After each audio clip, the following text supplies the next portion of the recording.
Well, during the government shutdown, hundreds of thousands of workers didn't get a paycheck, and we all know it could happen again come February. So what if you were faced with not receiving your next paycheck? Joining us to discuss, financial professional Paul Durso of Insight Folios to talk about this. So let's start with this, with the shutdown, because around here, not too many people were directly, you know, in an area like D.C., it seems a little more tangible for folks. However, anybody could be facing at some point a reason to not have a paycheck if you get laid off, you lose your job, etc. So how does this apply to everybody, and how many people really were affected by the shutdown? Well, for the shutdown, it's about 320,000 federal workers were affected. Numbers could go up as high as 900,000, but the lesson that we can learn is that, you know, you want to be prepared in the event you do lose income, because just like the shutdown, it can happen very unexpectedly. And you want to be prepared. I know the biggest thing that you always hear is to have an emergency fund in place. Yes. Talk about numbers with that, because you sent over some statistics from a study that said 40% of adults can't cover a $400 emergency, right, that would come up in their lives? Correct. So 40% from the Federal Reserve, or the statistics I sent, can't cover 400.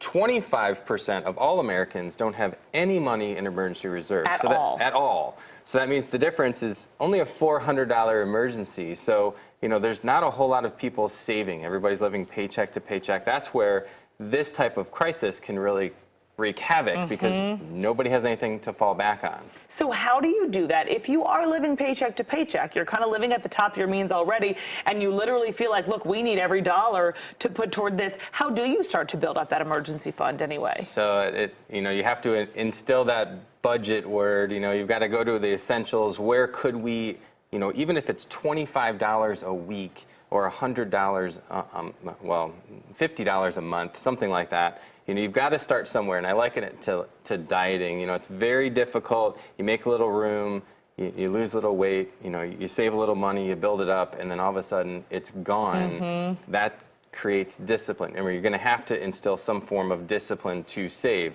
As hard as it may be, you're going to have to move forward with it, because you never know when you're going to be unemployed. It comes swift and fast, and it goes with the economy. So things are good, you spend. When things are bad, you don't. Well, when things are good, you got to pull a little bit back to build that emergency reserve account. You don't just spend, right? You save too, right?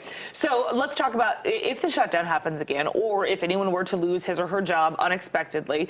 You mentioned before, during the shutdown, everybody nationwide, lots of businesses gave free meals, gave free this, charities pitched in. Well, that doesn't happen for, you know, everyday people who get laid off or lose their job for whatever reason. So what are some things that other people can do to look at possible supplemental income, even if it's not a total, even if you don't lose a paycheck, but maybe your hours get cut back, or for whatever reason your paycheck goes down?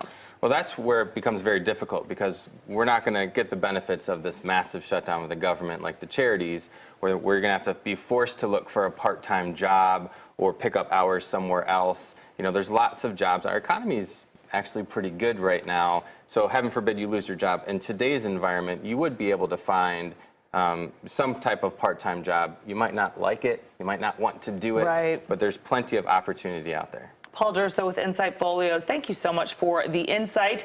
And we hope to not need any of the advice that you gave us in the case of an emergency, but we're sure glad to have it just in case. Thanks for the time.